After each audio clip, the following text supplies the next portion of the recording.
Good evening, and welcome to the St. Petersburg By Night podcasting network.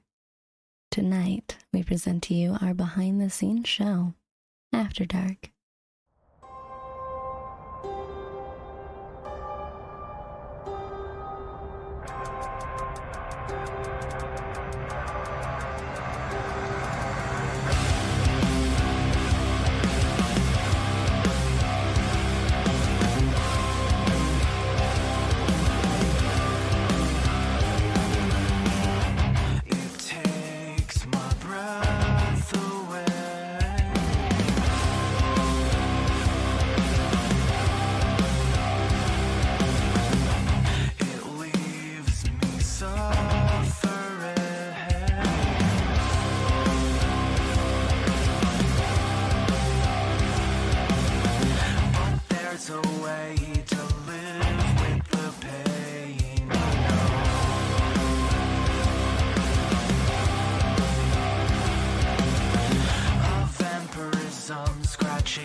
Good evening and welcome to the St. Pete by Night Twitch channel where we play St. Petersburg by Night, a massive multiplayer 5th edition World of Darkness Chronicle set in the city of St. Petersburg, Florida. My name is Kent, also known as Misha Kent on all social media. I am the lead storyteller of St. Pete by Night, but because it's Saturday night, I get to play the role of host.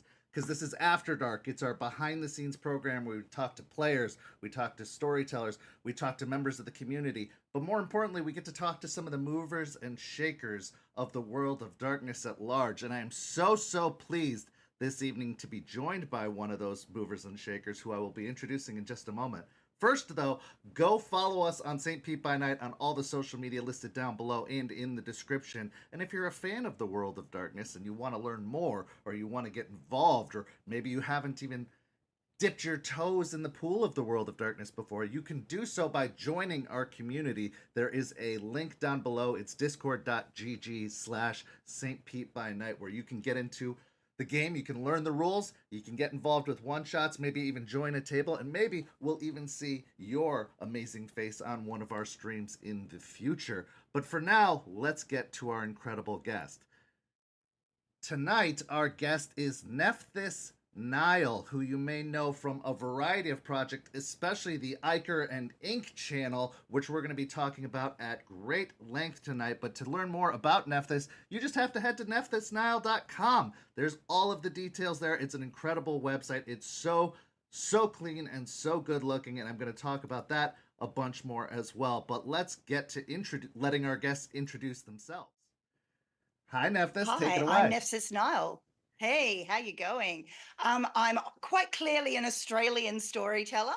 I try to not do too many Australianisms, but sometimes they slip out. Yes, I am one of the storytellers and players of Ichor and Ink, a horror TTRPG collective full of creatives who want to bring all the spooky to your screens. I am also secondary storyteller, cast member, and epilogue storyteller for Red Center by Night. And I am a storyteller for Vampire the Masquerade at conventions predominantly. Well, and that is fantastic and such great timing because, as we were talking about earlier, I just wrapped up telling stories at Gen Con a couple weeks back, and it's great to that's something we can go into greater depth about because it was my first time ever doing it. In fact, it was my first ever convention ever.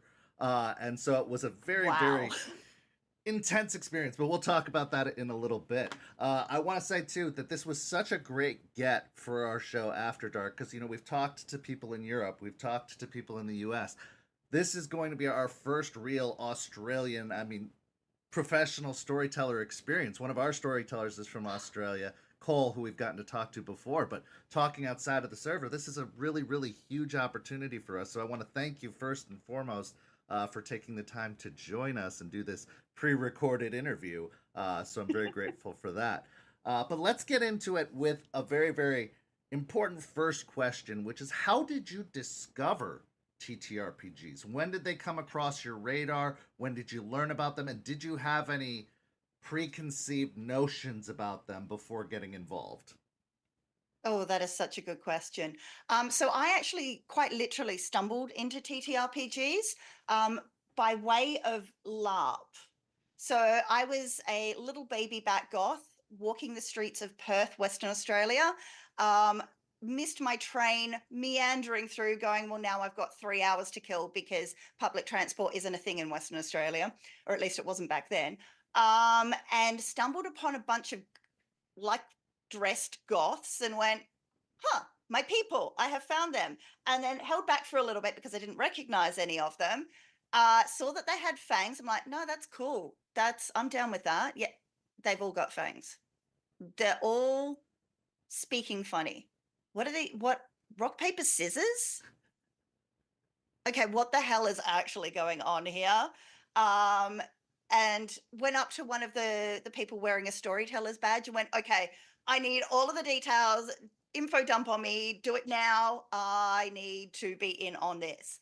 And then because I lived in the country, I couldn't attend. So I voraciously read everything that I could, spending all of my weekends in a tiny little game store underneath St. George's Terrace, and reading all of the the Masquerade books that they could get.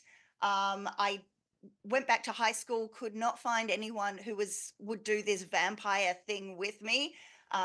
Harassed some guys, got into Magic the Gathering, got into D&D, became the girl in the room, and the obnoxious girl at that.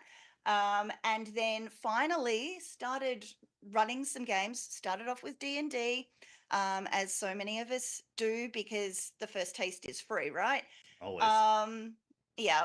And then became a parent. So left the world of TTRPGs because, we're serious parents and we have to do serious things. Absolutely. Yeah.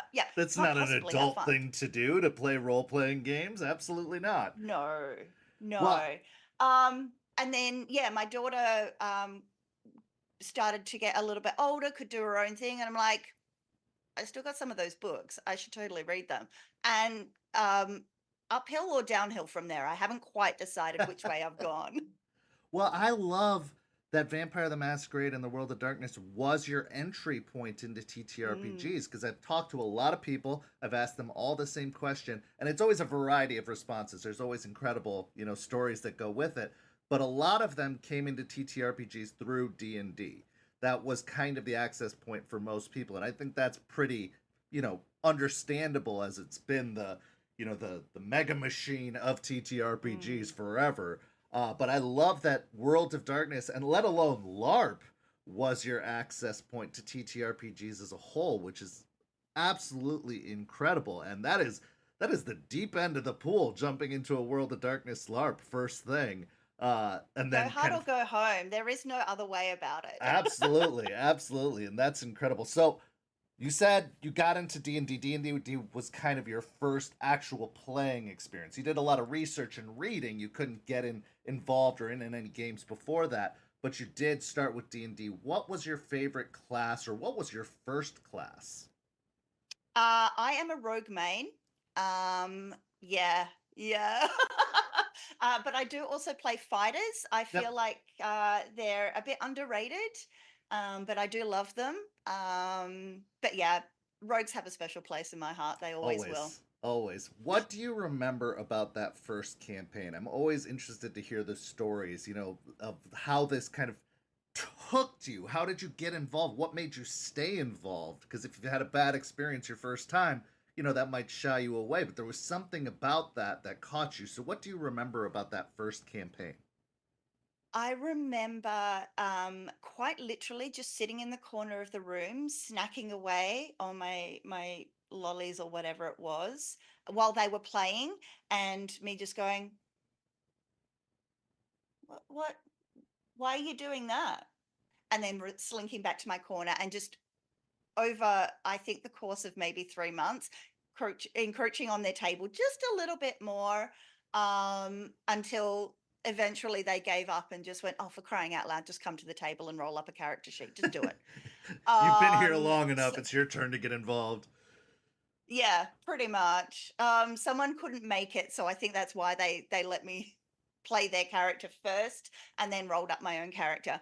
I remember being completely overwhelmed. I am not a math person by any stretch of the imagination, and having to suddenly do all these modifiers and look at all these different dice and just go, I have absolutely no idea what's going on, but we'll make it work somehow. Seems to be the motto of my life. I never really quite know what's going on, but I just do what I can with what I've got. Absolutely. My access point to TTRPGs was at AD&D, so with THACO and everything like that, and I hated it, but I Oh, loved the role-playing aspect of it also. I was like, I'll learn it, I'll figure it out, and I'll keep doing it, but I hate this. yeah. And yeah, that's totally understandable about the math thing, but that's one of the things, and we'll talk about this a little bit later, World of Darkness makes a lot easier, but we'll, again, get into Mm. that.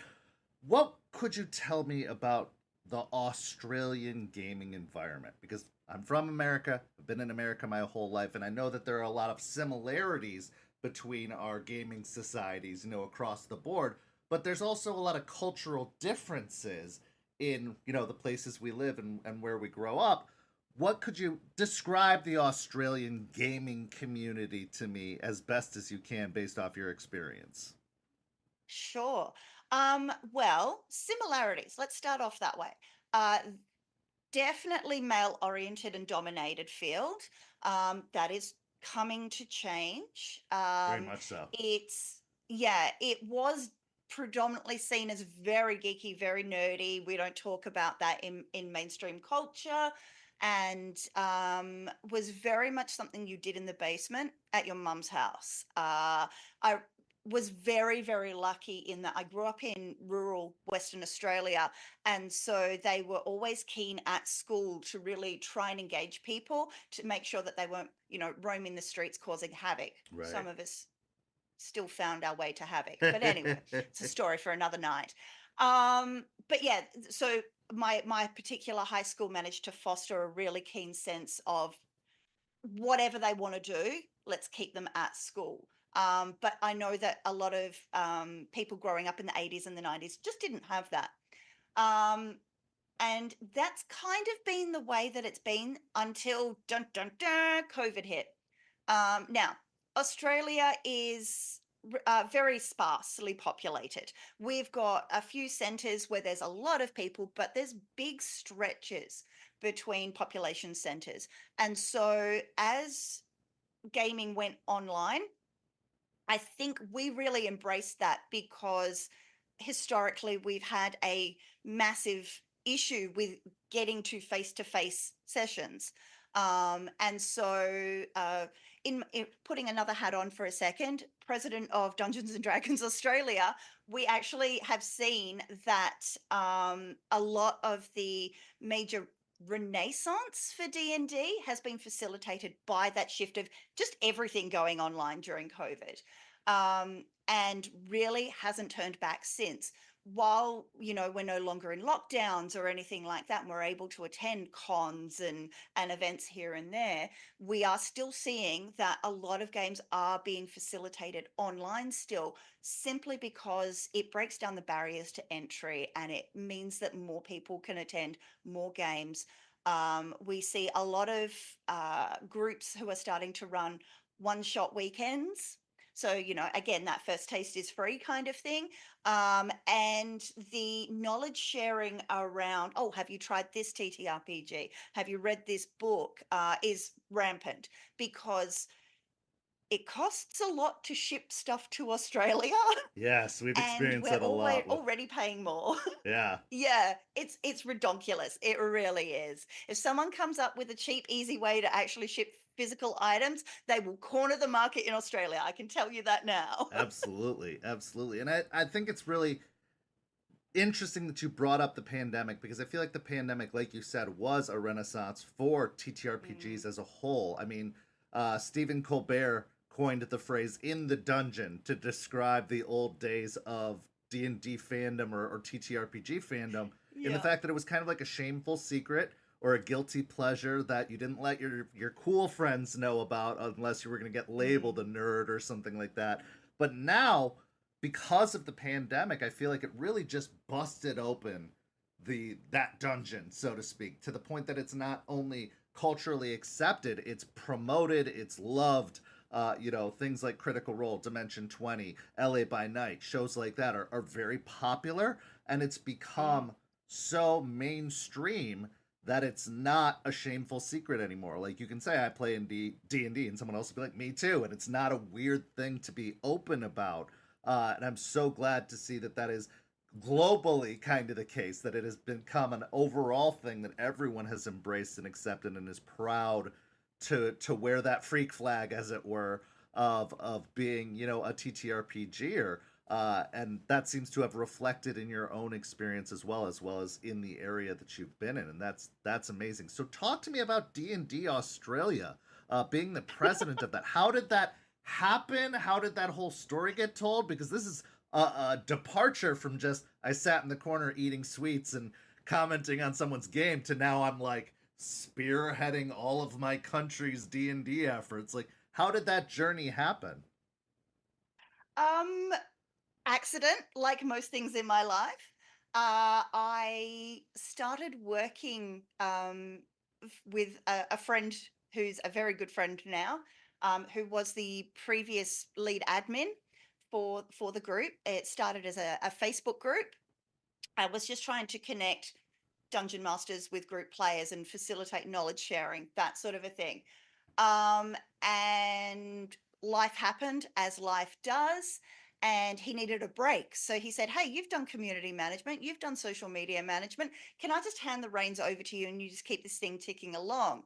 And 2 weeks later, we had started discussions about becoming a not for profit organization. Mm-hmm. Um, over the course of, I feel like it's the last 2.5 years, we went from a member base of about 2,500 people to today we are getting very, very close to 11,000 people. Wow, Yeah, that's we are now a incredible. not for profit organization, and we are being invited to conventions to run D&D for people as if you've never tried it, come and try it. Our next huge barrier is actually getting state representatives all across Australia, again, to try and break down some of those barriers. And yeah, hopefully spread the good word of TTRPGs and D&D all Well, throughout Australia. and that's absolutely incredible because I know we have an Australian player base, within our community, but also that Mm. reaches out to other communities. So I want to transition here very briefly to talking about that you have a link tree where people can go and join this particular, D&D community on Facebook and probably get hooked up with all of that. So if you head over to Linktree, Nephthys Nile, you can find a link right in there that allows you to join Australia's friendliest D&D community on Facebook and get involved with all that. So if you are in Australia and you want to find your people, this is a great opportunity to do so by going over to that link tree and just clicking the link to join that community. I know this is a World of Darkness channel, so we should probably talk about World of Darkness, but I think it's Yeah, all maybe. one in some way. So what was your first real World of Darkness experience as a player? Not that you ran into people, that were of similar your people, so to speak, but when you created your first character, what was that like for you? What did you create? And what was that whole overall experience? Okay, so the first character I created, I did not ever get to play. I know, I know. Um, until 20 years later. Wow. Okay. All right. So Yeah, that's I held stuck on to with you. her. Yeah. Yep, Absolutely. yep. My very first character was a Cappadocian who survived the purge and basically hid underground somewhere in Australia, who knows where, because no one was here and all the fighting and inroads that were happening to the whole Sabat Camarilla struggle, she just slept through, basically. And then, yeah, 20 years later, she pops up in Melbourne, and I had transitioned I think, revised edition character into V5. I finally got to play my girl. And her very first act was to diablerize a Giovanni because she was like, these guys, Fuck these guys oh, in these guys. particular. Yep, yep. Which may have set her on a path of notoriety in Melbourne. Yeah, yeah. But my first actual character was a Toreador. I wanted to play her as a daughter of cacophony, but I can't sing, so that was not going to happen. Understandable. Understandable. Especially if you're one of those players who really leans into like trying to embody the character as best as possible. I can't sing either, so I understand that limitation, even though I've played Toreador singers in the past. It's just like, they sing really good. Let me roll some dice to prove it, because I'm not going to Yep. actually try. But that's incredible. And I think the Toreador are a really good access point. Toreador, Ventrue, Bruja. You can't go wrong with those three clans as access points to the world of darkness, because while you can get more complicated with them, while you can add nuance and you can add specificity, on a very base level, I think there's something about those three clans that we can all identify with. Anybody can identify with, Absolutely. whether it's the artist, whether it's the rebel, whether it's the, A-type personality or control freak. You can find something to like about that will then eventually branch out into the more intricate or complicated clans out there, like the Hecata slash Cappadocian slash Giovanni slash on and on and on and on and on that whole clan is. What would you say is your favorite clan and why? um, oh, I It's a love all tough of my question. babies. I know. As a storyteller, it's a um, very tough question. yeah, I would probably have to say Hakata, just because of the complexity of the bloodline and the overall story from Yes. Cappadocius through to today with whatever the hell is going on with them.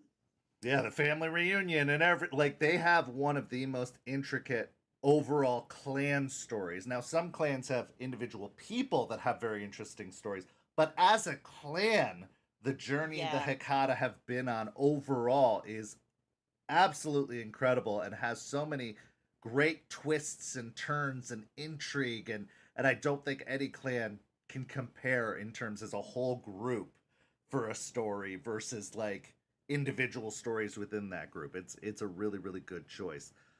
What is a Yeah. clan you've always wanted to play as a player but never had the opportunity to? Because as storytellers, we kind of get to dip our toes in every clan, but as a player, you really have to focus your efforts on that character and that clan. Is there a clan you haven't played but want to? That's a really good question. I'm going through all of my player characters Mm-hmm. now. I Um, mean, you may have even tried it but didn't get to play it for very long and would love to revisit it. I'd count that as an answer too. La Sombra. Really? Okay. Okay. Yeah. Yeah. I like the Ookie Spooky kids. And the ruthlessness of them. I'm not a particularly ruthless person unless someone gets in my way when there's a book sale on. Oh my That's goodness, when it no. comes to the fore. Yeah. No way. um, Absolutely not. but they are, I love the struggle between the I want what I want and I get what I want, and the I have to play nicely with others, which means sometimes giving up a little bit of control, or at least appearing to. Yes. Yes. I love to compare them to the dark side of the Ventrue coin. Like if you look at the Ventrue on one side, they're very front facing, they're very we're in charge and we want everyone to know we're in charge, But the Lasombra have a lot of those qualities as well, except they like to be the vizier behind the throne, who's the real power, even if they're not necessarily always the face of the operation or whatever the case may Mm. be. And I think that it's like Ventrue with extra steps, but in a good way, like with a dark Yeah. shadow cast over them. And I love the Lasombra. What They're the clan? worm Oh yeah, tongue, really. oh yeah, Yeah. the worm tongue. Exactly, exactly. Yeah. What clan do you think is the most overrated? Because there are clans that get a Ventrue. lot. Ventrue. Ventrue. Okay, why? Um, because they're pathetic. Their ploy for power is so obvious. Like, oh my Oh God. my god. Um, like, don't get me wrong. Like you said earlier, I think they're a great entry point, Mhm. and they definitely have a place in the world of darkness. That place is probably not where they think they should be at the top of the ladder. But I feel like um if you're playing a Ventrue, you really need to do your research in order to bring a deeper dimension to the character.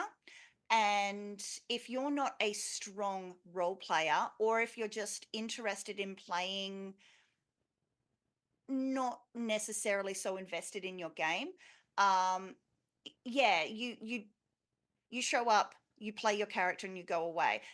To me, Ventrue aren't the characters that stick with you. And I know I've just made some real lifelong enemies right there. Well, I mean, I think that those who get invested in Ventrue get really invested in Ventrue. They like the bloodlines, they like the lore, they like the bureaucracy and the politics of it. But I think that for a lot of people, if you're not that type of person, if you're not interested in really getting into the intricacies of bureaucracy, it can come off very flat or fall flat with you, and it's very easy. It's a pitfall to make a one-dimensional Ventrue because you really are just like, I like business, I wear suits, I talk like I'm better than you. Like that's on the base level, yes, all those things Hmm. can fall in a Ventrue character, but I think that there is so much more that goes into it. We have some very, very talented Ventrue on our server, so Ventrue players who are watching this, don't hate us for talking about it this way.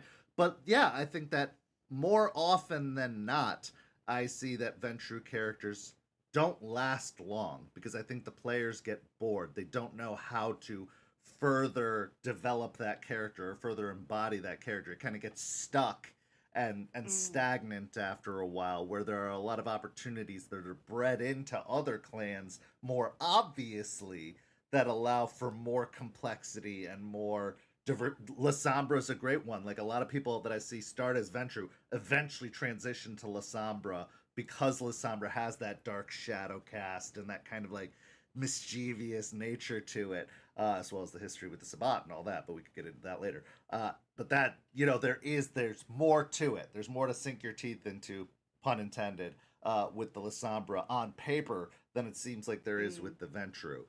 So it takes a very determined player to play a Ventrue with as much gravitas and as much depth and character development as is required for Mm. that clan. So I totally And I agree with it. think a very strong relationship with your storyteller Mm-hmm. as well, because you don't necessarily need to know what's going on behind the scenes that hasn't been brought to the front of the camera, so to speak. But to have that open dialogue with your storyteller and go, hey, I'm feeling like I'm lacking a little bit. I read this, or what do you think about? I think, you know, Ventrue being a good entry point, sometimes perhaps new players will pick them as a clan and not necessarily feel like they can go to their storyteller and go, Right. hey, I'm not really enjoying this the way I thought I would. What can we do? Or I want more. What can you do for Yeah. me? Do you have any And I advice or think, suggestions as to where I can yeah. take this character or how I can best utilize this character? Absolutely. Exactly. I think um, the piece of advice that I try to give all new players of any TTRPG is talk with your storyteller, your GM, your DM. They want you to have a good time. So if you're not having a good time, they're going to work overtime to help you have a better time. Yeah, absolutely. And I think that if you have a storyteller that doesn't foster that, that's not a game you want to play in.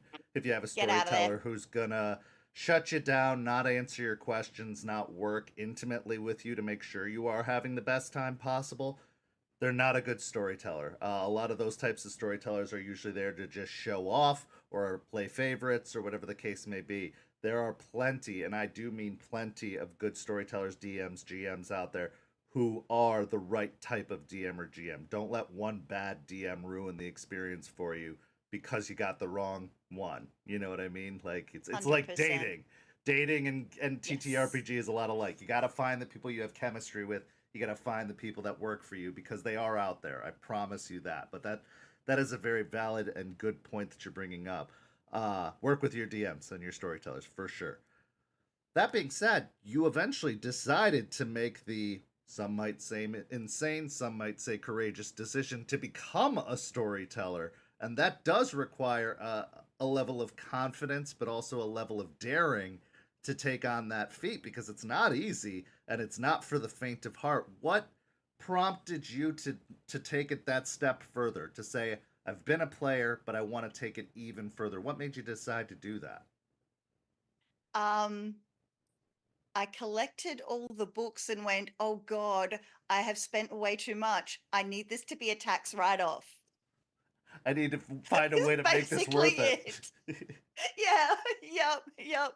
Oh, that might have come secondary. I was writing and making characters and didn't have games to put them in because I was still playing my Cappadocian and having an absolute ball with her.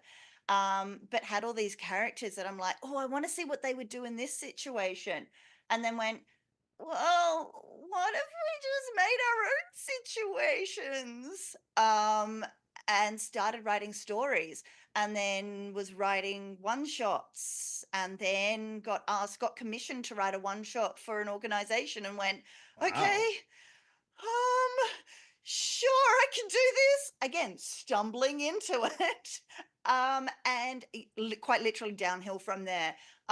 So I started writing one shots and then was asked if I would record that one shot, and then was asked would I run that one shot as a weekend for a bunch of people who could just book in. So I ran 3 days of one shots from 9 a.m. in the morning until 10 o'clock at night.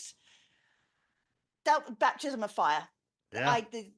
So overriding theme through my life. And then from there, got asked to run it for Melbourne International Games Week, and so on and so forth. And now I am in a pattern of behavior where I write at least one shot rather, for a year's worth of content. So I write it, I record it, I run it at least 2 conventions, sometimes more, and then it goes into rotation in my usual monthly one shots.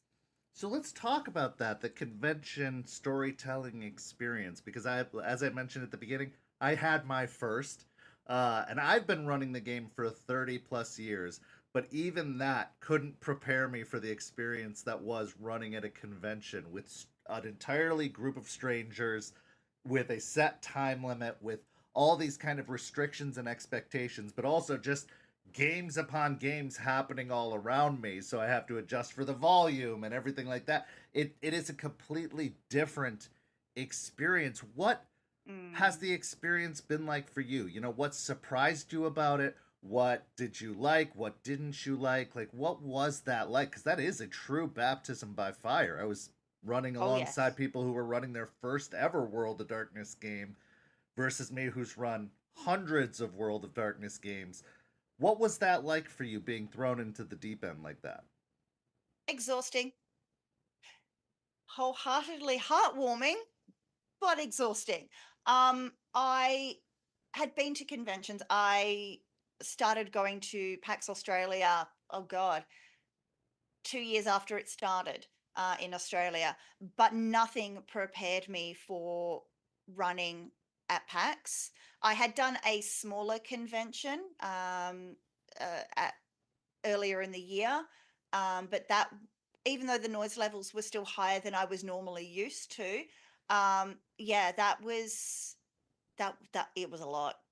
It was a lot. And you think you might be a good storyteller, but yeah, convention storytelling is something else. The noise levels, the constant schedule, the okay, I've got 20 minutes between my game. I have to eat, I have to go to the bathroom. Bathrooms are 15 minutes away. Can I order food and then go to the bathroom and then come back and collect it in time, wolf it down in 2 minutes, and then get back to my table and pray that I don't have parsley stuck in my teeth? Can I do it? Absolutely. The dehydration, the overstimulation from just everything, and still trying to maintain some sort of semblance of compassionate storytelling because you don't know who's going to come to your No. table. You don't know what their previous experience is. You have to explain everything. And um, I guess the mental gymnastics that needs to happen because you have quite literally 10 to 30 seconds to gauge the experience level and the buy-in level of the people at your table. And you go, okay, well, I've written this entire one shot that could take 3 hours. I've got 90 minutes. What portion of this am I going to throw at these guys? What rules am I going to throw out because they're not going to be able to get that? Are we going to deal with humanity? Probably not, unless they do something egregious or tick me off. And then, oh, yeah, we're doing humanity, baby. Um, and also trying to maintain a safe, welcoming space for everybody.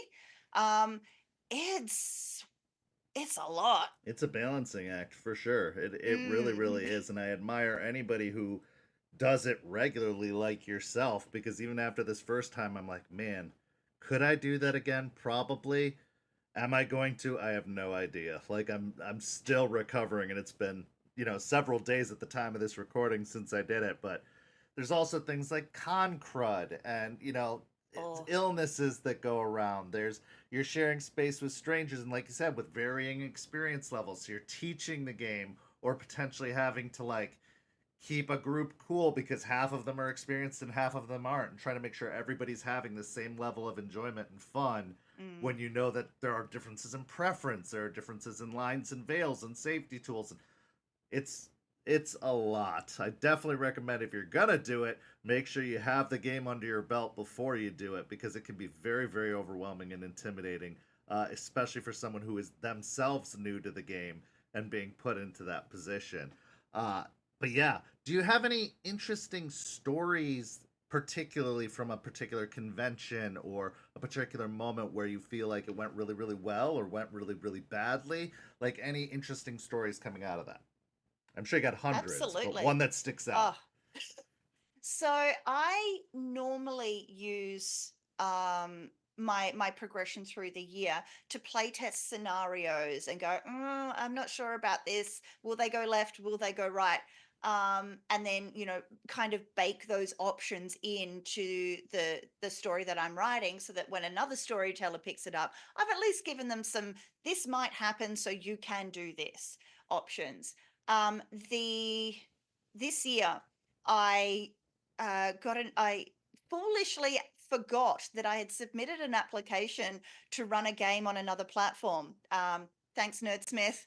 I was on holiday when I got the email, and I'm like, okay, cool. I don't remember submitting this. I don't have a story written. I just, why am I sending this email? I said I'd do it in February. It's January. I've got 3 weeks to write this damned thing. Ah! So I wrote it. We recorded it. I think we did it in about a 6 week period, which is the fastest turnaround.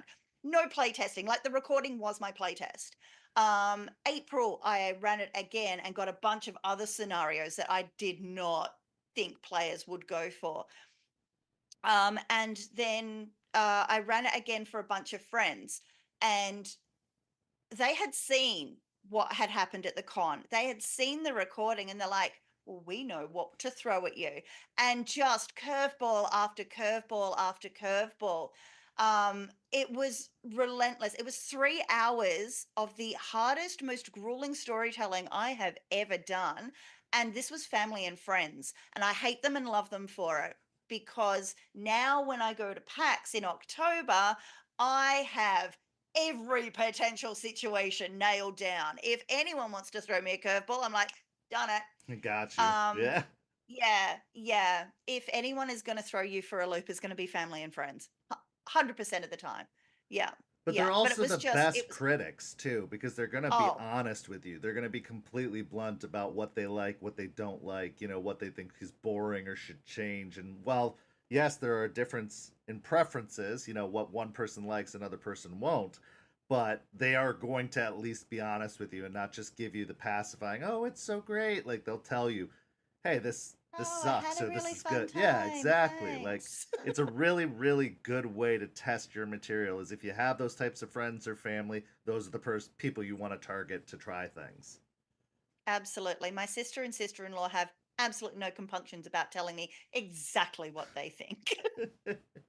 So I want to go back to something that you said earlier that TTRPGs are primarily a male dominated field, and that is Hmm. still a struggle to this very day, although it is changing and that there is progress Mm. being made.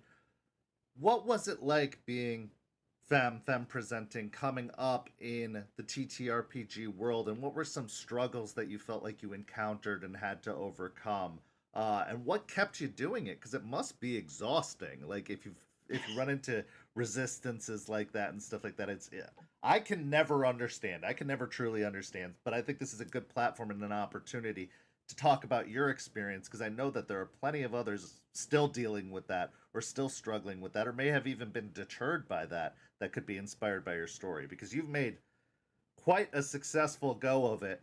Uh, President of D&D Australia, all of this World of Darkness accomplishment. Yeah, just tell your story as far as how that went. Awesome. Um, First of all, thank you for asking. Yeah, Yes, I definitely had a bunch of really terrible experiences that absolutely turned me off TTRPGs and gaming in general. Um, the second D&D game that group that I ever turned to, I did 2 sessions before I left in absolute tears, vowing to never play D&D ever again. I was the only woman at the table. I was denigrated. I was made to feel less than. I was just the cleric, so fucking heal me. And it was not even an experience that I came away from going, you know what? Okay, there's people like that. I'm going to rise above it. I was just absolutely floored by the audacity of some people and the fact that they thought that that was appropriate behavior, even back then. Um, and yes, to some degree, that continues on a daily basis. Being femme presenting, I know that there is a portion of the community out there who feel like maybe I don't have um, as justified a place telling my stories and running games and being a face as they might. And to them, and with the backbone of a 40-plus-year-old woman, I go, "Mm, screw you. I'm here. You're not getting rid of me. And I have a voice and I'm going to use it for maybe people who can't use theirs. So screw you. If that's your attitude, you don't have a place in this community because you suck. You suck as a absolutely. human being and you suck as a player and a GM. Go away, learn what it is to be a good person, and then come back and we'll see whether or not we've got a place at the table for you." Well, and it's also been proven, even in World of Darkness, especially, that it can be a very, very predatory place for femme and femme presenting as well. People, World of Darkness LARPs, especially in the 90s, got a horrible reputation for being places where, people would go to be preyed upon. And especially when you're dealing with content that kind of exemplifies that to a certain point. We're playing vampires. Vampires are predators by their very nature. I mean, they call them predator types, and every character has Mm-hmm. one. It does kind of push that, and I think that that can even bleed over to the player base as well as just kind of a way of being. How did you personally combat that throughout this journey that you've been on? Because I know it is another thing that a lot of people deal with and have had struggles with or had to combat because of it. Absolutely. I would like to say that I have dealt with it with grace and decorum. I have not. Earlier in my career, as a storyteller and a player, I let some things slide because I'm just a girl. Um, and I am certain that a lot of your viewers will have similar experiences where someone's just pushed the line a little bit and then the next session pushed the line a little bit more and you're like, oh well, I let it go that time. This is just a little bit more, so I'll let it go. And the next thing you know, you're in a situation you can't get out of and it's not good. And no one is around to believe you because it looked like you guys were having a really fun time. Um, there are people who will believe you. You don't need to put yourself back in those situations. My DMs are always open, folks. If you've got a situation like that and you just need to let it out, send me a DM. You need to know that somebody out there is going to hear you. Um, and we want to make this a more encompassing, safe community for everyone. Like you said, we're playing predators. That doesn't mean we get to be them. No, that's one of our first Um, rules on the server and in the community is we're playing monsters, we're not monsters. You know what I mean? We're playing them, it doesn't mean we're them in real life. And that's a very, very important distinction to have mm, because it is a trap that I've seen plenty of people fall into. The term is character absolutely. bleed. You know, you adopt too much of your character into your own personality, or it brings out the worst parts of you, and then that's the Mm. person you become. And that's not what this experience should have. This TTRPGing as a whole should be an experience in empathy and escapism, not or creativity, not transforming your whole personality for the worst because you're given a platform to do so. Absolutely. And that's not to say that TTRPGs aren't a really effective and efficient tool for exploring your personality and Yes. your presentation as a person. They absolutely are. There's a bunch of academics who are like, is this a thing? And they're writing about it and studying it now. Yeah. Yes, absolutely. Why do you think there are so many queer people who've taken up TTRPGs? Because like, is this a thing? Can I find my family? Oh, maybe I do like these pronouns now. And it's a safe place to do so. But you're absolutely right, don't use it as a tool to become the worst possible version of yourself because no one's going to want to do that with you. No. Well, and also as a quick PSA to everybody who's watching out there, your storyteller is not a therapist unless they actually are a therapist and you're paying them to be your therapist. That is not Exactly. their job. So if you are looking to get some free therapy out of TTRPGs, maybe reconsider your intentions for the game and for who you are subjecting to that process. As a 30 plus year storyteller, I can tell you, I'm not a therapist and I'm not trained, I'm not qualified. So if you're looking to me for answers for your mental quandaries, you're in the wrong ballpark. But yeah, I mean that's a very good point. What advice would you give to a femme or femme presenting individual who is trying out this experience, who is starting down this journey? How can they best safeguard themselves? What should they be on the lookout for? What how can we help them? Because all I want is to see more of the community growth. I want to see more people feeling safe, especially in the World of Darkness space. And I want to foster that, but there's a little preparation on the player's part as well. What advice would you give? Ah, great question. Um, Word of mouth is your best tool. You can't enter a new arena and expect for it to be completely open to you from the get-go. Start small, start talking to people who you feel are safe. And even if you don't want to necessarily play with them, ask for their recommendation. Hey, I'm looking for a game like blah. Do you know anybody who does that that you would recommend to someone who is new?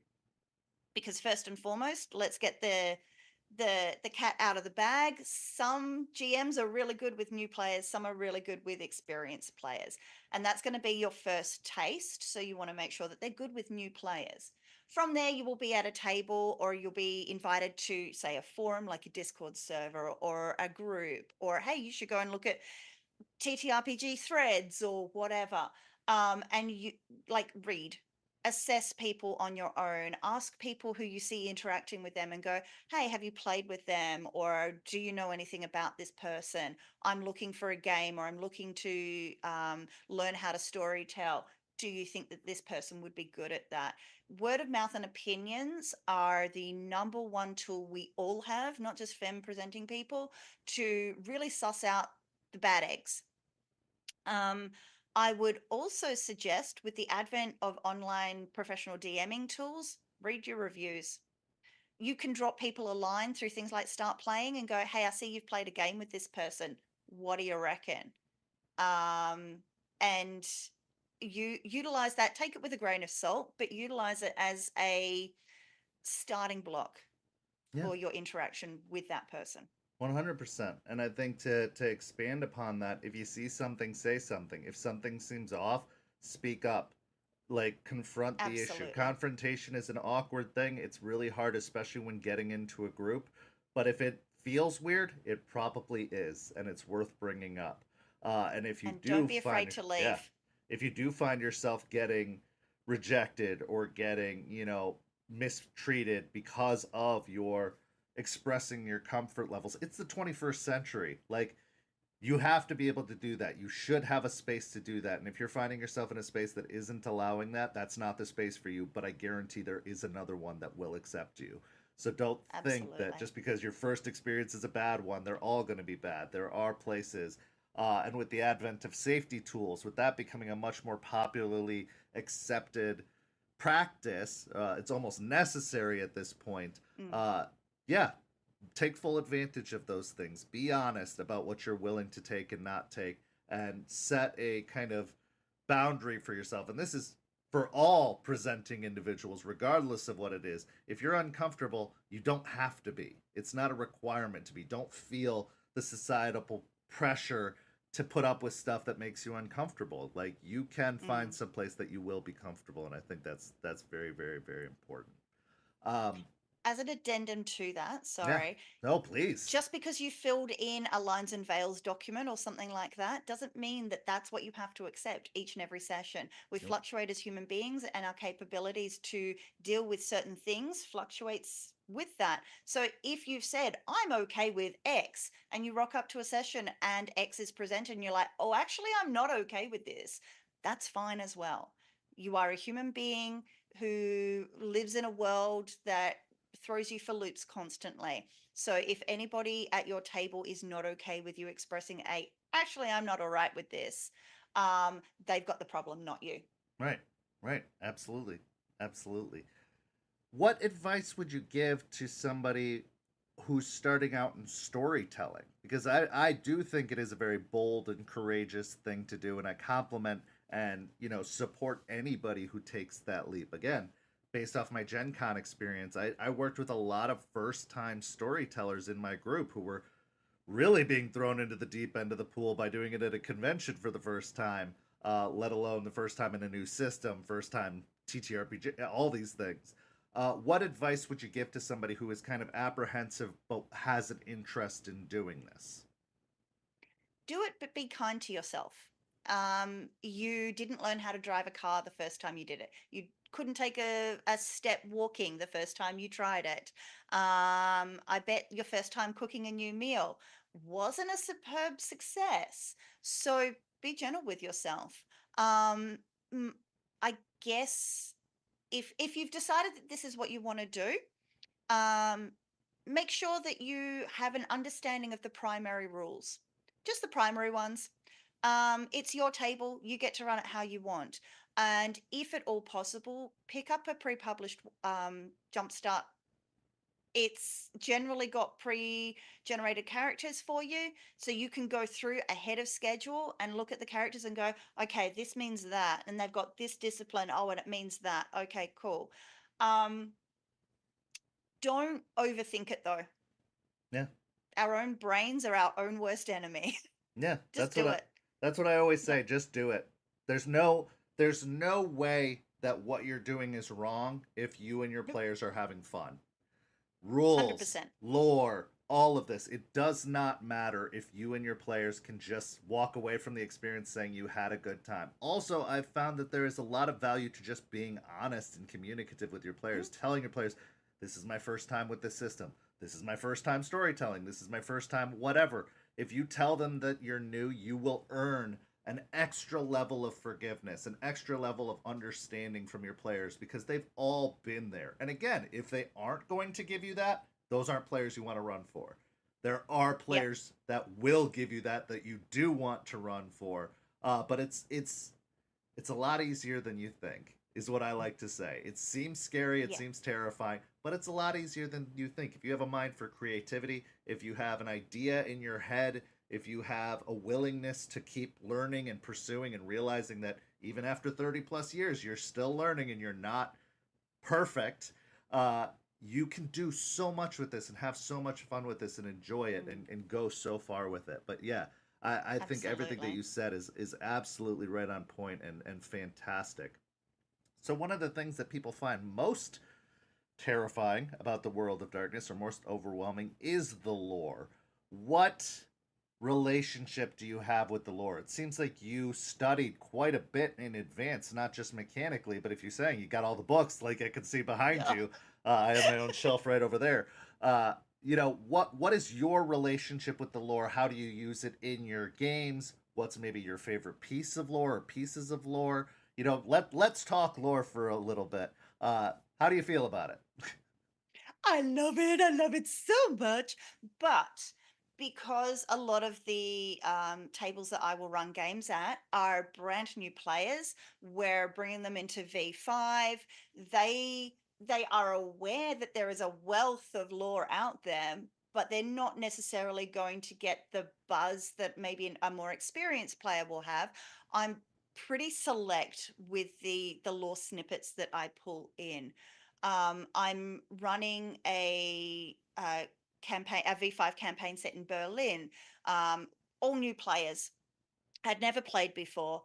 And so I'm running it very you are new to Berlin, you don't know what's here, you're uncovering things, which allows me to kind of integrate rules and snippets of lore that are specific to their backgrounds and where they currently are.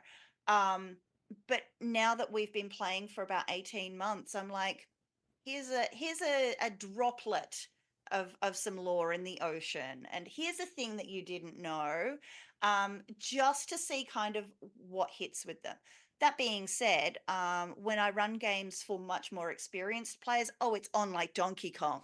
Yeah. You are getting the entirety of Beckett's Jihad Diary thrown at you because you should know this stuff. Right. Um, oh, what's that? You want to play an elder? Oh, give it Oh, to me. let's I'm going to give go. you all the history. Let's go.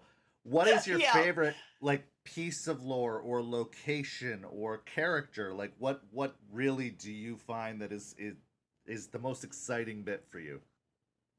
It's such a smorgasbord. I don't know. I probably have to say, at the moment, I'm researching a very not well known character. Um, and just the sheer lack of knowledge about them is making me really deep dive into stuff. Um, she's a Samitsi. That's kind of all we know about her. And she's very, very, very, very, very, very, very, very old. Um, and there's three entries across the entirety of the books on her, and it's like a line or a footnote.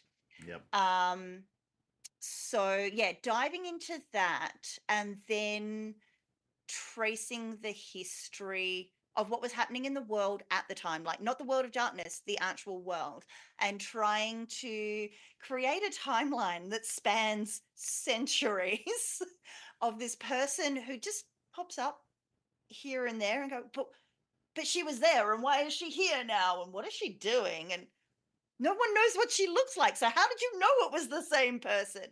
Those sorts of hunts um, take up far more time than I care to admit, but are soul feeding. I love them so much. Um, but that was a really long-winded way of getting to this. The Bahari are my loves and always will be. I'm just about to finish playing a Bahari of a 3-year campaign, and she's a little Nosferatu girl, and she's screwed up, and the Bahari has made her even more screwed. And I love them. I love the fact that the any law that exists has to be taken with a grain of salt because, I mean, they're their own worst documenters. They're an oral tradition. And what we think has been written down in Revelations of the Dark Mother probably has nothing to do with them at all. St. Petersburg by Night is brought to you through collaborations with our partnered vendors: Wolfpack Dice, Ember Fox Dice, Dragon Ink Dice, Farrah the Bard, Champs Tramps, Pantry Artista, Chromatic Creations. Links to our partnered vendors, as well as our Twitch and YouTube channels, can be found on our website, stpbynight.com. The official theme song for St. Petersburg by Night is Vampire by Faith and Failure. You can find them at faithandfailure.com. You can follow St. Pete by Night on all socials with the hashtag St. Pete by Night. If you wish to support our program, you can do so at ko-fi.com/St. Pete by Night to help keep the stories rolling. Yeah, absolutely. I just love them. Well, in Revelations of the Dark Mother, I'm happy to say, is being republished by 5th edition, by World of Darkness, so it's really great that that material is going to be accessible to people, because I know we have a lot of Bahari fans in our community who want to learn more. And I think when it comes to lore from World of Darkness, it is a benefit and a flaw in the fact that they have created this massive, really well fleshed out world, but there are so many pieces where there are just huge, gigantic gaps. And I'm a lore junkie myself. I'm huge on it. I love it. I incorporate it as much as possible. But I also do find it frustrating when they introduce me to a concept and I never get the payoff from it, or they bring in a character and it's brief and I don't get the full layout of it. And I know, and I bring this up at almost every interview. Yes, rule of thumb is that storyteller can do whatever they want. They can fill in whatever gaps they want. They can come up with whatever they want. But for some of us, I want to know what they were thinking. I want to know where their head was at when they created this thing. I want to know all of the details of what happened in Vienna and Prague, instead of just a paragraph that just says, oh yeah, the pyramid fell, or oh yeah, Hardestat was killed. I'm like, no, tell me everything. I need all of it. When, where, Yes. why. I want names. I Who want was details. there? What did they do? What were they drinking? What car were they driving? Yeah, I want everything, because you're giving me, it's like a tease. You're teasing me with an incredible story and giving me less and less of it. And I've found that in 5th edition especially, they're particularly bad about that. They have left way more up to your own imagination and your own, like, they've given us freedom. Great, we've always had that. I want to know what you are thinking, where you're taking this story. I want to know what you pictured it as, because that's what I'm looking for. And I know that's not everyone, but give it to me at least, please. It is a blessing in that when you're presenting Vampire to new players, and the Chantry fell in Vienna. If they come to you afterwards and they're like, so what happened? I was playing a Tremere. I want to know what happened. You're like, I guess you'll have to go and make your own conclusions. And then you see them 3 years later and they're running their own games, because they fell down the rabbit hole that is the Tremere. And now they are running their own games to fill the gaps. So that's delicious. But for those of us who have been playing this game for a while, you're like, you get me to the edge and you just keep edging me. Why are you like this? Why are they doing this to me? Like, why? So I want to talk about the system transition, because it sounds like you did play 3rd edition, also known as 20th Anniversary, or maybe some of the older editions. Hence, what did you think about the transition to 5th edition? What do you like about it? What do you dislike about it? What do you wish they would change, or what are you hoping is the future of it? Like, I'd love to hear your thoughts about 3rd/20th versus 5th, and what you like more about 5th, or what draws you more to 5th than 20th or any of the other editions. Absolutely. So by the time 20th edition came around, the lore was so freaking deep that you had so many hooks. And I quite clearly live for that shit. You had a wealth paved by those who came before you, and you could just cherry pick whatever you wanted. And there was a lot of opportunity for yes and for people who had read other books that you hadn't maybe been able to pick up. Love that. I love the improv backed by documented evidence that comes to a table with a bunch of players who have engaged with older editions.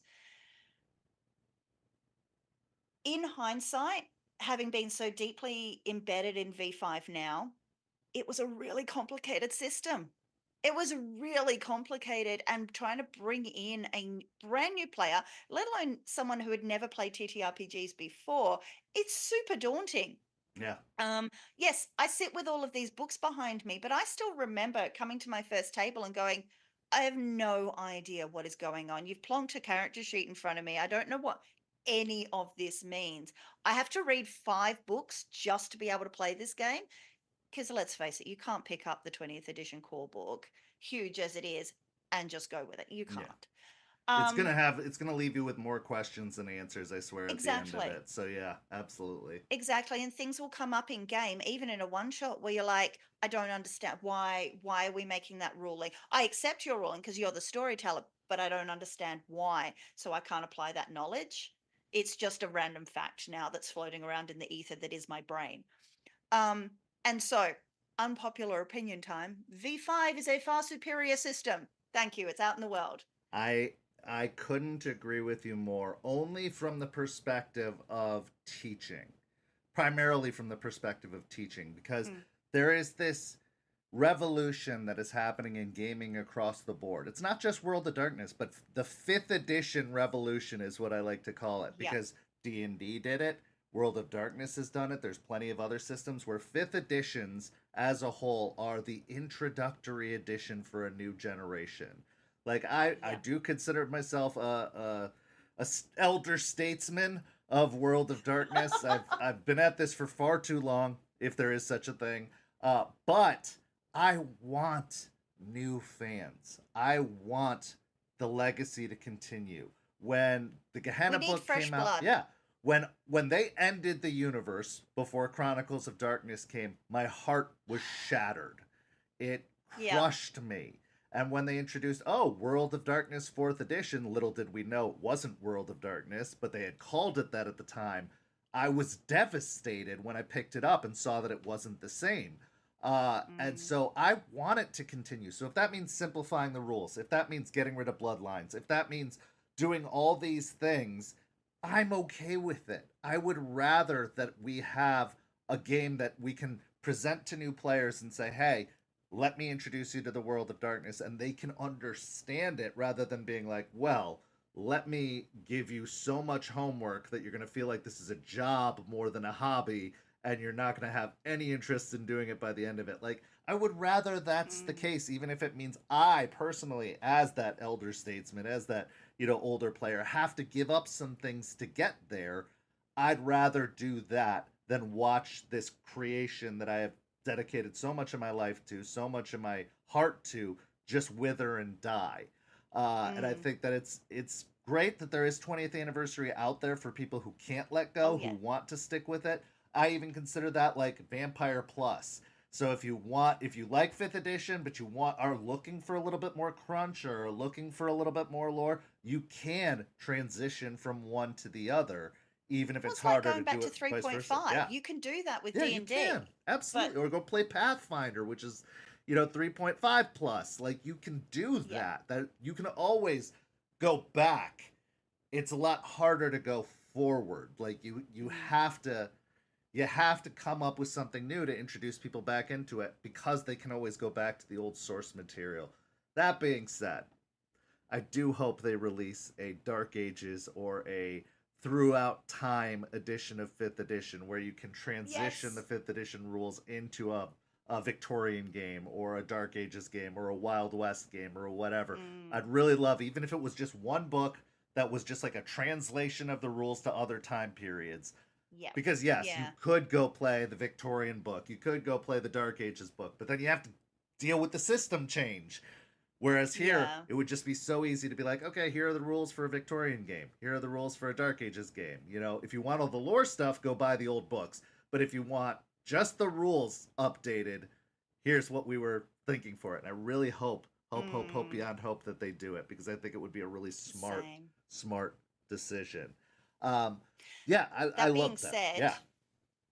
I do dislike my big pet peeve with V5 is not having the Sabat as playable characters. I'm not an edge lord. I do not think that uh, playing the Sabat is the only way to play Vampire the Masquerade, but I think they really did themselves a disservice by choosing that path. Um, and kudos to those who made Playing the Black Hand. I think it's a really well written book. I think it is a great transition from an older path based system through to a newer system. It's like that halfway point between a translation guide. But um, for people who want to play a Sabat sleeper agent in a Camarilla Court, for people who want to masquerade as an Anarch but are actually Sabat trying to suss out a system, it's really difficult. Hmm. And even from a storyteller perspective, trying to take the potential MPs, STPCs that are in the Sabat book and transition them into fully fleshed, potentially recurring NPCs in a story, it's really hard. It's really quite difficult. I have played a Sabat campaign, and the mental gymnastics that needs to happen is redonkulous. Yeah. I kudos to anyone who can do it regularly. I can't. Yeah, understandably. And honestly, I think there's a couple of factors that come into play with the Sabbat. One, the Sabbat can be socially problematic for some of their beliefs and some of the things that they do. And I know that World Mm, of Darkness, especially in 5th edition, has tried to be very conscientious about that kind of stuff. You know, they've made some pretty severe changes to what was the absolutely. original lore, and needed changes. I will say Oh needed. yeah. Like, what they did to freshen up Ravnos was important. What they did with Banu Hakim was important. Like, these were Mm, changes that needed to happen for cultural acceptance and to not be 100%. outrightly offensive. Uh, that being said, I wonder if a part of them doesn't know where they want the Sabbat to go from here, what they're doing with the Sabbat anymore. Because in some Mm, ways, the Sabbat mission is finished, so to speak. But in other yeah. ways, it's not. And I don't know if they want to declare one way or another.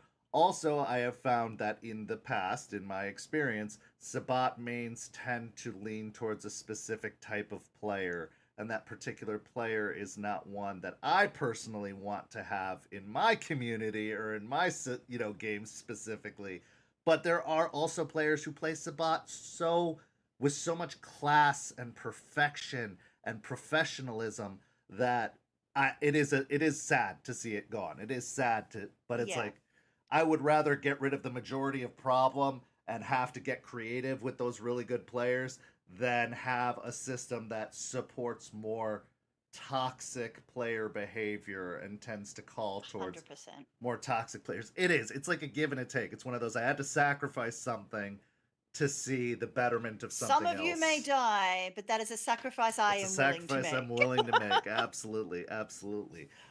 Yeah. So, have you expanded to any splats beyond vampire? Have you tried out werewolf or wraith or changeling, or is vampire kind of like your bread and butter? That's it. You're good with that, or do you expand outwards? Obviously, as a storyteller, we have to some degree. But I mean, as a player or as just a fan of the product, do you go outside of vampire at all? I'm vampire main, but I have started to write a Wraith game. Oh, good. Okay. Um, because, Hikata baby's gonna Hikata. Right. There's so many stories to be told with that. Yep.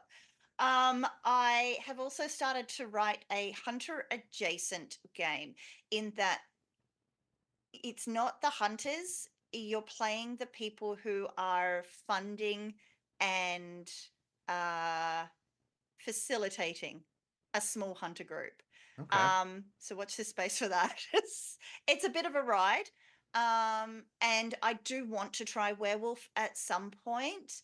I will say that some of the werewolf stuff has me a little concerned, and I'm just not sure whether or not it meshes with my own personal sensibilities, but I love watching werewolf games. And when it's done well, it's done really well. But yeah, there's a fair bit in older lore, I will admit, that I'm like, I'm not sure. Well, I can say I took over the I took on the responsibility of introducing werewolf to our server when it was released, and I was not a werewolf main. I in fact avoided it like the plague in older editions. But having taken it on, I really do appreciate the changes they made to werewolf. They outright said that they are resetting the entire canon. They're starting out fresh. So a lot of the stuff you may have found problematic in old lore is not Mm. considered canon anymore. And Mm. if you do want to dip your toes into werewolf, let me know because I would love to go with you on that journey because You it's know a been a wild guy. ride. Yeah, you know a guy, you know a guy. And for those of you out there who are watching who are interested in werewolf, check out Rage Across Tampa. That's the game I run every Tuesday here on the Twitch channel.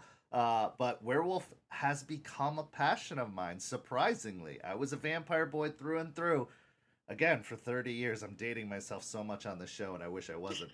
But I found a fondness for werewolf, and I think part of it comes from having a really great group, but also I just think they've done a really good job freshening it up, making it more accessible, making it seem less offensive as it was in the past.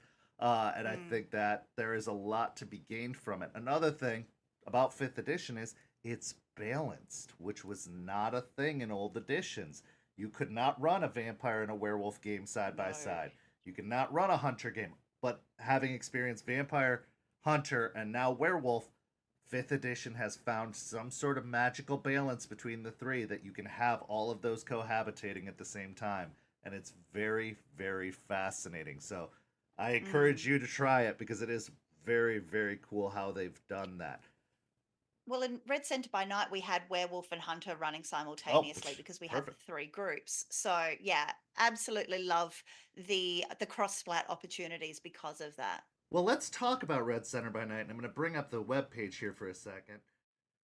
You can check out Red Center by Night at redcenterbynight.net. Make sure to spell center with an R-E, not an E-R for all my Americans out there. But yeah, this website, one, is absolutely gorgeous. And you guys did a Thank you. fantastic job of, again, making it very clean, very straightforward, very accessible. But the material looks incredible too. So let's talk about Red Center by Night. How did that come to be? What was your role in it? Like, how did that all flesh out? Like, what is it for anybody who hasn't experienced it before or even seen the website? How would you kind of sell what Red Center by Night is?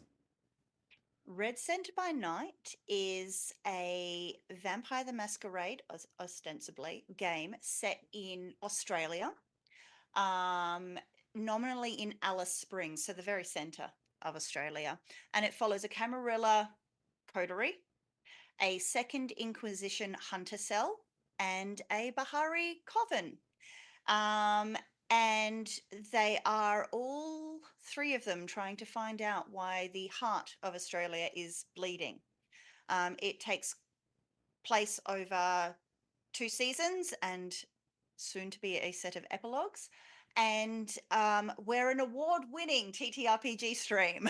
Yeah, I saw that. So it says here the 2023 ARPIA Best TTRPG Stream. What is the ARPIA?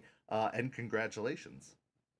Thank you. Thank you. Donning another hat of mine, Vice President of Australian Roleplay Community. They run the ARPIA Awards, or the Australian Roleplay Industry Association Awards, where they take a look at Australian-made material and assess it for impact to the industry, quality of work, and potential for, I don't like using the word exporting, but being a representative piece of the Australian role play industry. Um, Take that hat off, put my Red Centre by Night hat back on. So I am not a judge on these awards. I should preface with That's fair. that. I deliberately, because I'm doing so much, I deliberately stay away from that area. I want it to be an actual representation of the quality of work that's being produced here, because the roleplay community in Australia is massive and phenomenal. Some amazing creators. But yes, we were up against some really tough competitors and we won best stream. So we basically run the Storyteller ran a couple of posts going, hey, I'm thinking of making this story. Let me know if you want in on it. She got inundated with requests from people, ran a bunch of auditions and just interviews. And initially, I was brought on board and interviewed to be a guest star. And throughout the course of the first 2 episodes, I became a main guest, like a main cast member. And yeah, we pivoted from having a Camarilla coterie, Hunter Cell, and a Sabat pack to the Bahari being one of the main groups. We learned a lot on the way. Recording is a whole thing. And on-site recording, so we were actually recording in a studio Oh, rather wow. than through Discord or anything like that. We had some amazing people on cast and in the crew who are actually, you know, directors and have their own audio equipment and stuff like that. So we were really able to utilize their skills and talent and their equipment to be able to bring those production values. But yeah, phenomenal amount of work went into it, but we are all super, super proud of what we've created. Well, and having, sampled a bit of it, and I'm going to actually take a deeper dive because it did hook me, it did interest me when I looked into it. It does show the care, the love that is put into this product because it sounds good, it looks good, everything looks so clean and professional, and I would definitely put it on par with, if not above, many of the more grand streams we see, like our LA by Night and stuff like that. I would say it's definitely on that par, if not exceeding, in the fact that it is very professional. It is very high quality work that you do, and that it is clearly a passion project. This was not just a big gaming, channel wants to put out another stream. This felt like this was a dedicated effort by everybody involved to make something that everyone felt very strongly about. And you could see that in the way that it's made and in the way that it's played and just the overall product and quality. Just the website alone, I'm saying it looks so clean, so well done, so professional that you'd think it was a movie studio and not a hobby that we all share in. That it was done so well, and that's the best compliments I can give because I'm absolutely awestruck by it. Don't even know where to come up with the words of how to describe it as somebody who's trying to kind of do something similar but with much less knowledge and a lot higher limitations. It's a really impressive thing to see. Oh, well, thank you. We were starting to pull together all of our social media, and I was starting to form a bit of a strategy to help out the storyteller who was doing all of the promo themselves. And I just went, I'm just going to make a website, and if it does something cool, if it doesn't, it's there. If nothing else, it will help with our search. If people should be able to find us, Yeah. and yeah, it just ended up becoming certainly through the start of the Twitter implosion. I want to say it became kind of the home for all of our work. So thank you for your very kind Oh, words. it's I so think I great. initially pulled it together over the course of a weekend and then just kind of finessed and stuff like that. But I should say I am a marketer by trade. So Well, it shows. I mean, it absolutely shows. I am surprised that I had not encountered it before setting up this interview, but now that I have encountered it, I'm going to speak very, very highly about it. And I'm glad to have thank you you. on the show to talk about it because we spoke with Rachel Wilkinson, who put together the Port Saga storyline, which Mm. was a huge audio drama. I love that people are taking so much creative license with this product, with World of Darkness, and making it into an overall entertainment conglomerate, whether it's audio dramas, whether it's live plays, whether it's, inspired shorts or movies. I love to see it continue to grow, especially having there been a show way back when called Kindred the Embraced, I would love to see another television show come using World of Darkness material and Preferably stuff like that. better. Better, much better. Yes, please better. But I think that it is a font of creativity that just needs the right avenues to be tapped, and Red Center by Night is a perfect example of that possibility and that effort. That being said, let's talk about what you're doing currently. Red Center's wrapping up, obviously, but you are Mm-hmm. working with Ichor and Ink, which is I a am. company that talks about kind of gothic horror in many genres, not just in World of Darkness, but you use other systems as well. You have a lot of possibilities on there. So tell me, how did you get involved with them, and what is Ichor and Ink? Let's just start with that, and we'll go from there. Cool. So Ichor and Ink is a collective, for want of a better term, of horror enthusiasts. And it just so happens that we like horror games and predominantly TTRPG games. So we run a bunch of Vampire the Masquerade stories, and we just finished Jump Scare July, where we played a bunch of video games and counted the jump scares. We had someone playing Observer, which is a phenomenal game, and I suggest everyone plays it because it's just, it's got Rutger Hauer. You should absolutely. It's good. It's delicious. And I played Call of Cthulhu, and just we had some fun with it. It was a bit of a break between our usual content, but yeah, um we've done a cyberpunk Vampire the Masquerade crossover. We have a season up of Anarchs, where we're following an Anarch pack through Night City and Dogtown. We are currently recording and about to start, finish post production on following a Camarilla coterie through Night City and the shenanigans they get up to, where I'm playing a Malkavian netrunner, because you Okay. do. Yeah, absolutely. Absolutely. Yep, yep. And yeah, I will be running a very different World of Darkness sort of game, focusing on ghouls in Yeah. Melbourne. Oh, that's incredible. Well, I want to show the page here. If you head over to twitch.tv/ Ichor and Ink, that's kind of a good starting point to get into this, because they've got a lot of past videos on there, but they've also got all of their social media listed under the About tab on Twitch. So you can find them on Twitter, YouTube, TikTok. I know they're out there on TikTok somewhere.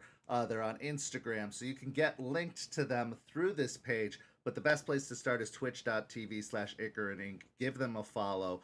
Do it after watching this episode. Do not go away from this episode Don't to go go do away. it now. But afterwards, and it will be in the description of the videos, if you're watching this back later, so you could just click finish this enjoyable interview first and then go follow. But go give them a follow regardless, because there is an incredible amount of content on there, and it looks like there's a Patreon, there's a Discord, there's so many ways to get involved. So go show them your support.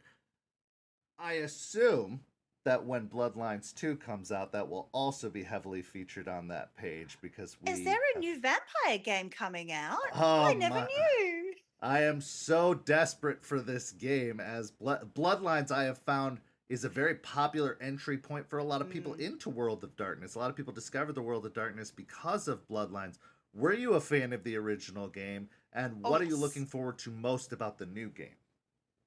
I was definitely a fan of the original game. I actually came in through Redemption to the video Redemption, games. yep. Yep. Don't go and play it now. It's really clunky. It's It's very... it's no, it doesn't work anymore. it's a beautiful storyline, but no. Yeah, no.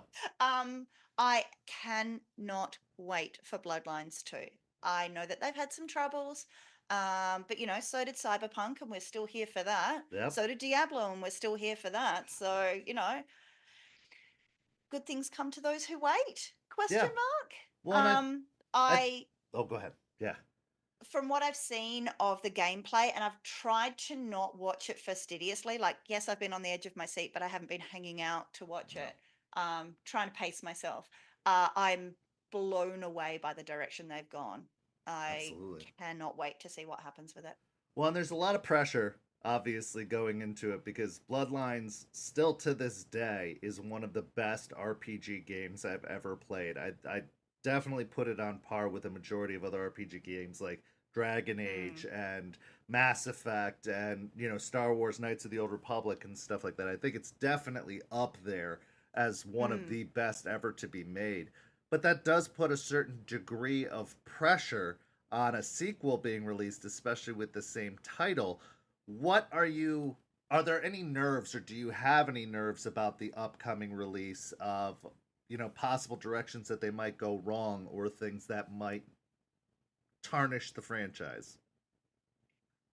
I think, given the holistic approach to the world of darkness that we're now seeing from Paradox and Chinese Room, I think we're in good stead.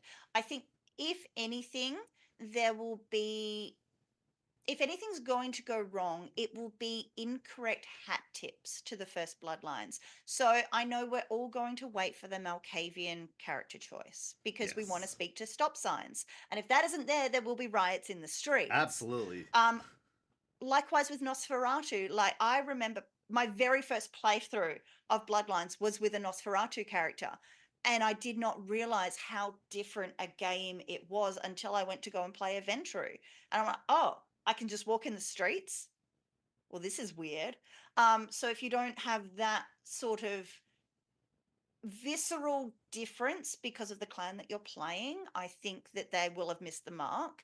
Um, I know that there was some backlash with Swan Song where some players were not happy with the um the conversation options. Mm-hmm. And so I feel like if they don't get the writing correct, or they don't expand those enough so that we as a player can actually see what it is we're saying. So if we just get like a synopsis, um because Vampire the Masquerade is such a heavily political game, and things get read into what it is that you are saying, and more importantly, what you are not saying.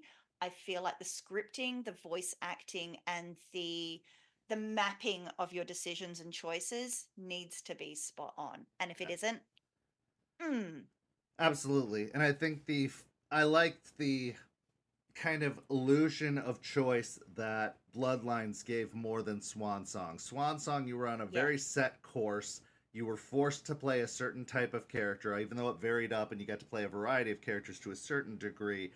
The yeah, story didn't deviate that much. You know what I mean? Like it was going to kind of yeah. always turn out the same no matter what to a certain degree. Whereas in Mm, Bloodlines, I loved that like you got to have the full Bruja experience, you got to have the full Malkavian experience instead of dabbling in bits and pieces across the board. So I really hope that's something they continue to harness and do very well. Also, just a little more variety would be good. More clans to choose from.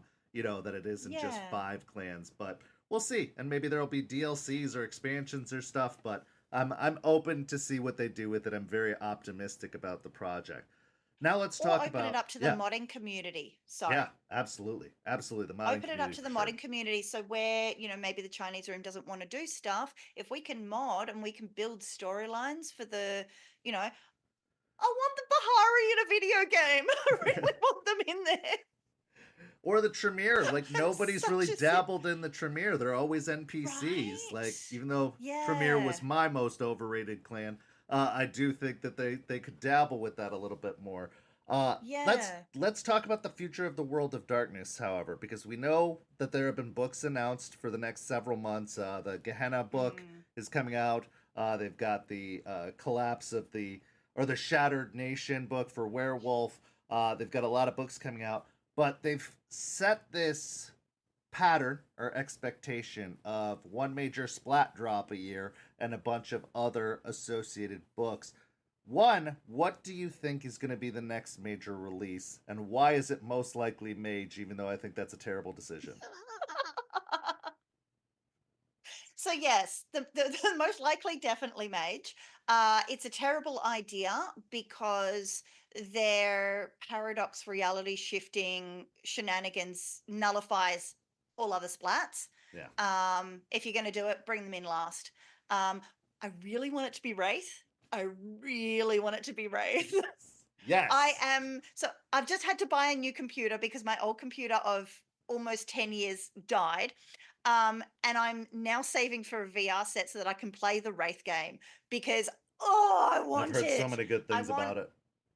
I want it so much, but I really want to sit down and thump Wraith the Oblivion onto my table of vampire players and go, game on, bitches. Yeah, now it's we're on. doing something nasty.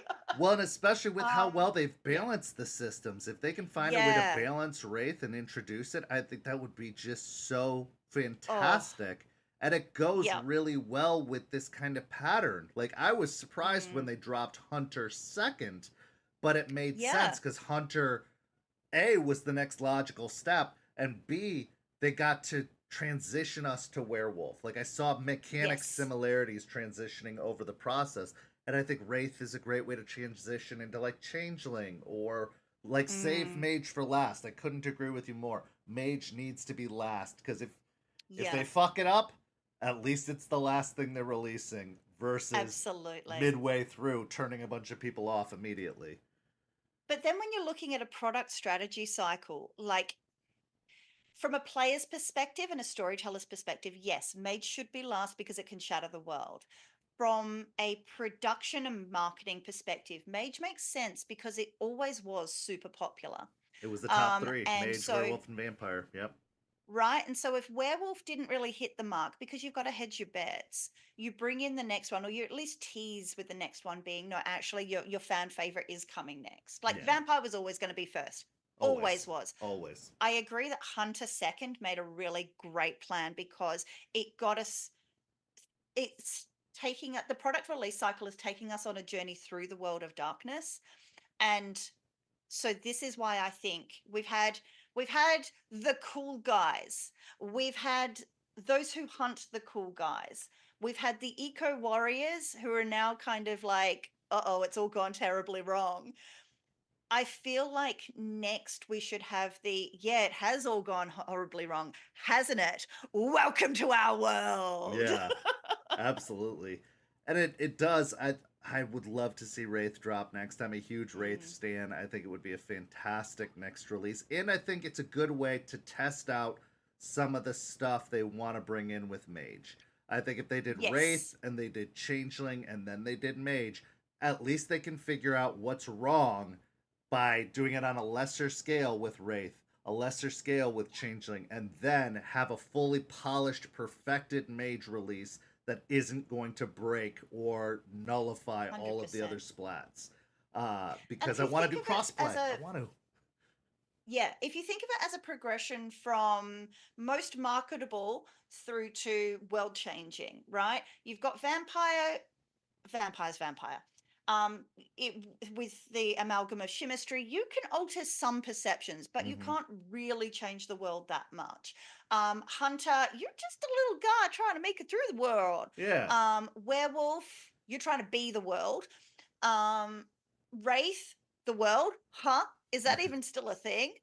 And then you go into Changeling, and you if you really want to stress test some of your balance mechanics, for perception altering and toying with other character types, that's going to be a hard project.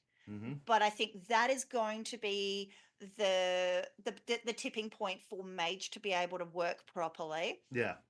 And then you've got things like Promethean and Mummy. I don't see those coming in. Maybe Demon the Falling might be interesting, but I just don't think we're going to see those lesser known, and that's not to say they're not loved, splats coming into the 5 mix. Right. I think those will probably be left to Storyteller's Vault creators. Right, and then again, you can always go back. You can transition to a 3rd edition and play those games.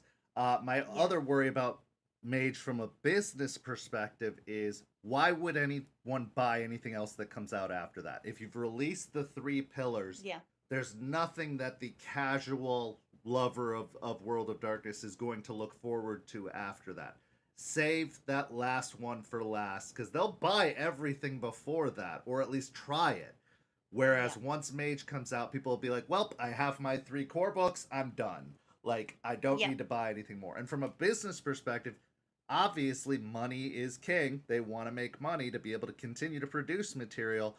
Why blow your wad right at the beginning when you have potentially years and years of sales you could do afterwards before dropping the last big one, so to speak? So I do think it's something to consider, but I'm not hedging my bets. I bet Mage drops next year. Like that's just the obvious choice, I think, even though I really hope it's Wraith. I really, really, really, really hope it's Wraith. Well, I want to say thank you so much for joining me here today. I have absolutely loved this conversation. I hope we can do a follow-up at some point, maybe a few months down the line. I want to hear how your projects are going. Maybe talk about the latest release, whatever that may be, whether it's the Gehenna book. But this has been absolutely fantastic, and I'm so grateful to you for taking the time to join us. Do you have any final thoughts, anything you'd like to plug, anything you want to say to the community at large? Because you've been such an amazing guest, and we're so grateful that you're here. Thank you for having me. To the community at large, thank you for being awesome people. We can only storytell because you exist, so thank you for letting us do that for you. I can only write stuff and do these crazy projects because you guys want to watch it. So thank you. Plugging. Oh, you should keep an eye out for Red Center by Night epilogues. They are short vignettes. They're about 5 minutes, releasing once a week over on the Red Center by Night YouTube channel. It just closes out the story. And if you haven't watched the other 2 seasons, go and do it. It's a little chaotic. It's a little mayhem. It's a vampire. And then Common Ground will start recording in October, probably releasing around November on the Ichor and Ink channel. Amazing. Yeah, so like our wonderful guest said, for all things NephthysNile, you want to head over to NephthysNile.com. That is a great landing point that'll just shoot you off in all of the directions, kind of like White Wolf Wiki. This is your starting page.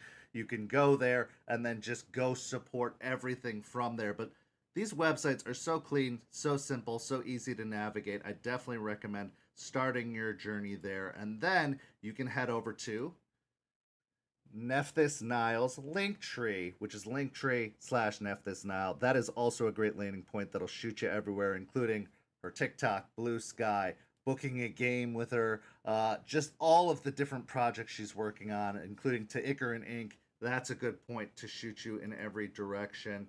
And then, of course, as she had just mentioned, Red Center by Night. If you want to see a full story with the epilogues coming and the story coming to a close, you can find it at redcenterbynight.net. And that's center with an R-E. I do have to stress that enough. If you put the E-R, you might get something completely different, and I don't even want to guess what it is. So Red Center with an R-E by night.net. And then finally, as also mentioned, the Ichor and Ink Twitch, twitch.tv/Ichor and Ink. There you can see the live streams. You can link to all of the various social medias, and you can join the Discord to be a part of that community.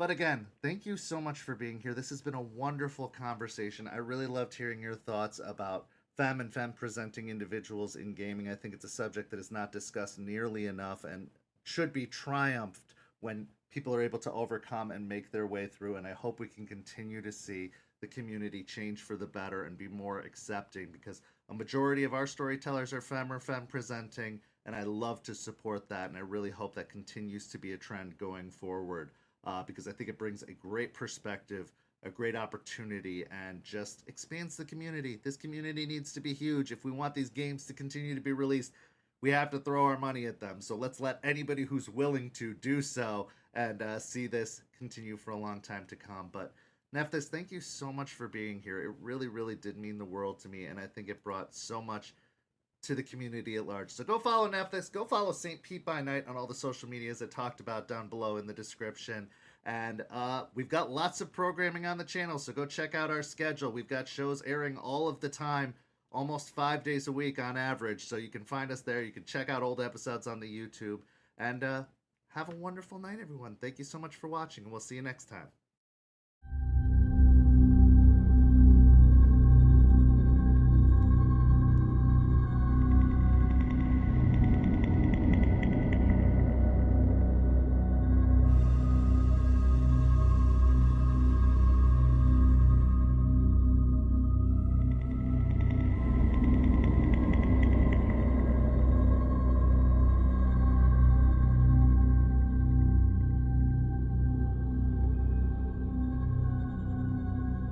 This has been a St. Petersburg by Night production. After Dark is produced in agreement with the World of Darkness and Darkback. The host for After Dark is Kent. Visit our website at stpetbynight.com for more information about all of our productions and how you can become part of our community. Thank you for listening. Until next time, fangs, stakes, and claws out.